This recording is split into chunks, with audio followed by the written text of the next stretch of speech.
বাংলাদেশের বিনোদন জগতে এক সময়ের আলোচিত নাম শমী কায়সার। ৯০-এর দশকে যিনি ছিলেন টেলিভিশন নাটকের এক উজ্জ্বল তারকা। তার অভিনয়, ব্যক্তিত্ব আর কণ্ঠ মুগ্ধ করেছিল কোটি ভক্তকে। কিন্তু সময় বদলায়, জীবন বদলায়, আর বদলে যায় গল্প।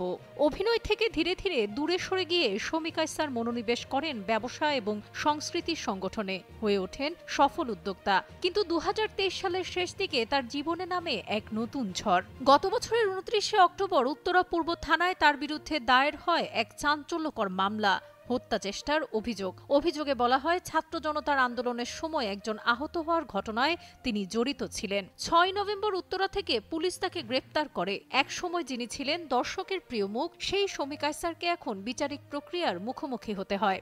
জামিনের জন্য নিম্ন আদালতে আবেদন করলেও তা নাকচ হয়। এরপর হাইকোর্টে আবেদন করেন তিনি। ১০ ডিসেম্বর আদালত তাকে অন্তর্বর্তীকালীন জামিন দিলেও রাষ্ট্রপক্ষ আপিল করে এই আদেশ স্থগিত রাখে।